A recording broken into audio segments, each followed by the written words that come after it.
When I started studying the Constitution, I was struck both by how much I had not been taught in school and how much of what I had been taught was wrong. Based on the questions I've been asked and the assertions that have been presented to me lately, a lack of knowledge about the Constitution seems almost universal in America. As I watched news coverage, politicians, pundits, and everyday people make claims about what the different parts of government can do, can't do, or is required to do, it has become obvious that a basic understanding of how the United States government is organized is not only needed, but missing. So I'm starting a three-part series explaining the roles of the three branches of government. We'll start where the Constitution starts, with the legislative branch. We'll do that next on the Constitution Study. Love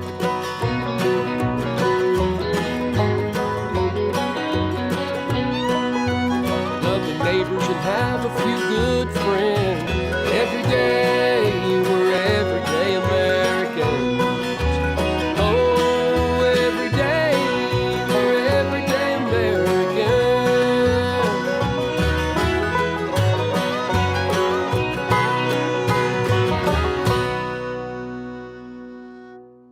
Hello there, everyday Americans. Paul Engel here with the Constitution Study, where we read and study the Constitution. We teach your rising generation to be free. And since we are reading the Constitution, sometimes we need a little refresher course. And that's kind of what these three episodes are going to be. A refresher on the structure of government, what the different branches are, their role, and their restrictions. Now, this is a little different from what I've been doing lately, looking more at news items. So if you like this, please let me know.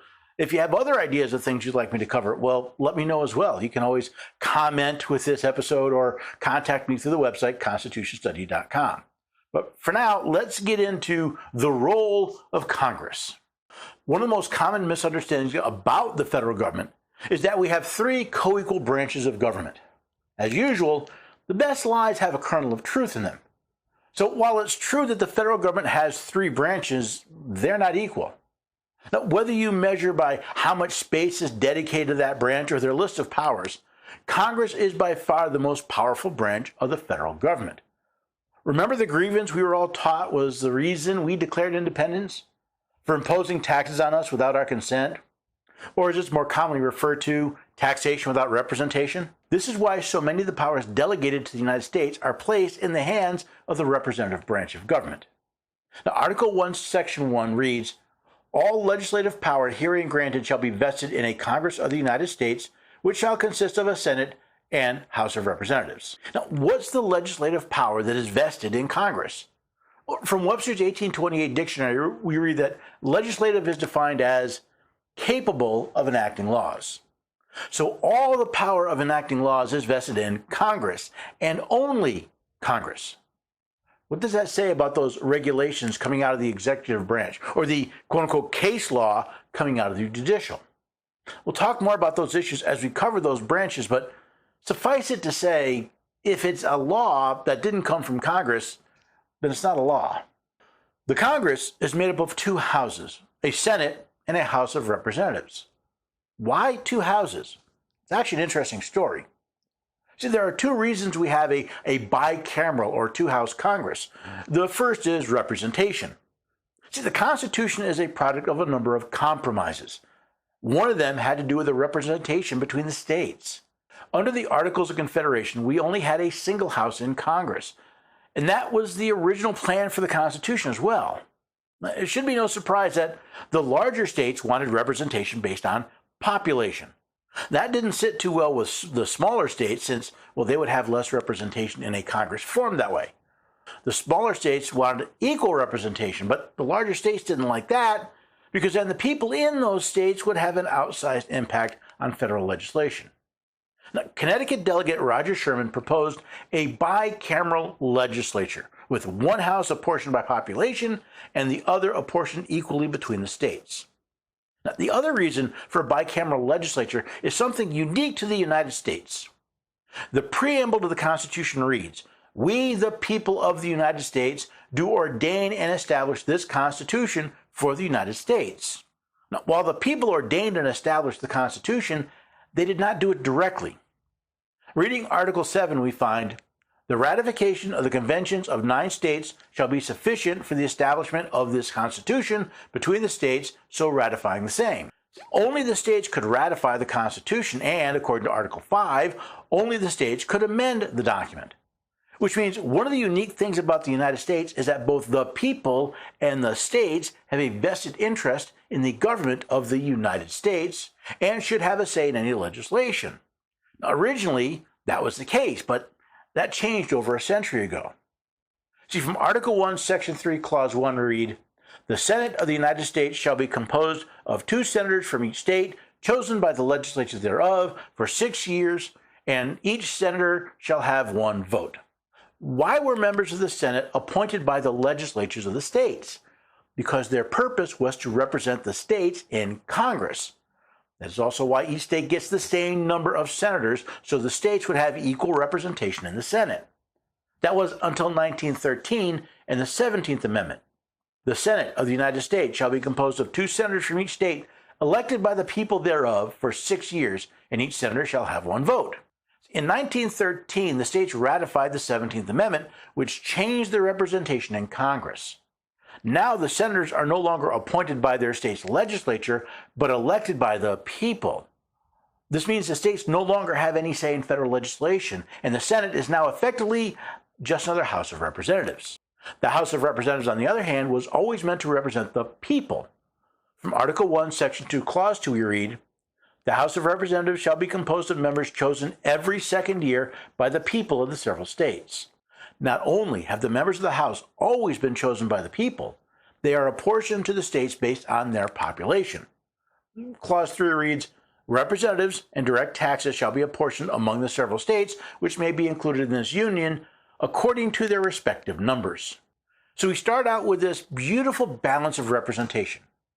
Each of the 2 senators equally represented their states, and each member of the House was to represent no more than 30,000 people.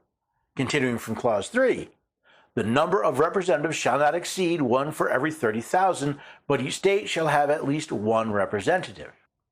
While the change in the state's representation in the Senate was made by the 17th Amendment, the change in the number of people a member of the House represents comes from nothing more than neglect of Congress. Another way we can see the different roles the 2 houses of Congress have is by looking at how their powers are shared between them.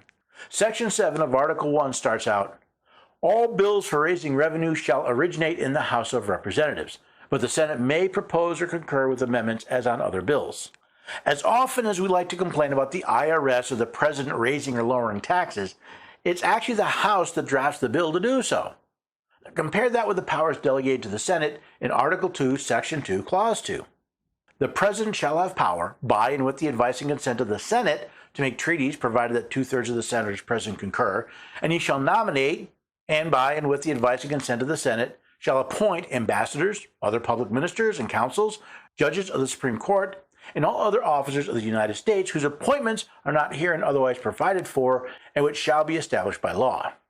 While the decision about taxes starts in the House, treaties and appointments are made with the advice and consent of the Senate. This is often misrepresented as the President nominates and the Senate confirms, but that's not what the Constitution says. We'll talk more about this in the article about the President, but for now, please remember that the Senate is supposed to work with the President on these things. The other difference between the powers of the 2 houses has to do with impeachment. In Article 1, Section 2, Clause 5, we read, "The House of Representatives shall have the sole power of impeachment. Only the representatives of the people have the power to impeach or accuse a member of government with conduct worthy of removal from office." Now, once the House has impeached someone, it is up to the Senate to try the impeachment, according to Article 1, Section 3, Clause 6. "The Senate shall have the sole power to try all impeachments." So it takes the representatives of both the people and the states to remove someone from office. The members of Congress are also privileged from arrest in certain circumstances, under Article 1, Section 6. "The senators and representatives shall in all cases except treason, felony, and breach of the peace be privileged from arrest during their attendance at the session of their respective houses and in going to or returning from the same, or for any speech or debate in either house, they shall not be questioned in any other place." In general, a member of Congress cannot be arrested while going to, returning from, or attending a session of Congress. There are exceptions made for treason, a felony, or breach of the peace. And as much as some may want to, nothing they say in either house can be held against them. I don't have the time to review all of the powers delegated to Congress in Article 1, Section 8, but it is a long list with 17 separate clauses. If you would like me to do a separate episode on those powers, please let me know. The reason we have 3 separate branches in the government of the United States is for separation of powers. The framers of the Constitution understood that power concentrated in the hands of a few was dangerous. It also explains why, when one branch of government infringes on the powers of another branch, it is a serious danger to the republic. There are situations where Congress has claimed the investigative power of the executive branch. That's not to say Congress has no investigative power, but only when it's for a legislative purpose. More often than not, though, what Congress has done over the decades is hand over their legislative power to the executive. They do this by making vague laws, then claiming to empower those in the executive branch to fill in the details with regulations. However, the Constitution does not give Congress the power to delegate its duties. The members of Congress are the employees of the people, and it's about time to remind both the congressmen and the people of that fact. As the representative branch of government, it's the duty of Congress to represent the people and the states, not just their donors or advocacy groups. If we wish to have a functioning republic, it's up to we the people to not only learn that lesson, but hold our elected employees accountable to it. I hope you found this brief discussion of the role of Congress helpful. I look forward to the articles on the president and the judiciary in the next few weeks. I debated doing this episode for a little while before actually recording it. Now, part of the reason is, to me, this is also obvious, but as I saw the questions and the comments, I realized that's not the case. That there are a lot of people that don't have a basic understanding of the Constitution, of the structure of the federal government, and the different powers and roles the different branches have. That's why I decided to do this series. I hope you find it helpful. Even if it's something you simply share with somebody else, maybe they'll find it helpful as well. Now, if you want to find out more, just head to the website constitutionstudy.com. As those episodes post, you can find them there and share all this wonderful information. Also, you can ask a question, maybe comment on this and let me know if you liked this type of content and if you have a topic you'd like me to review and possibly cover.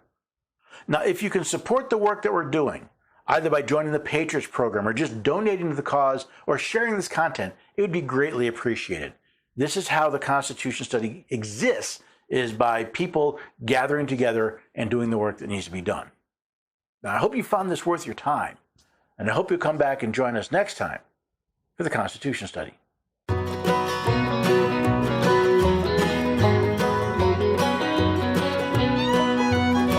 your neighbors and have a few good friends. Every day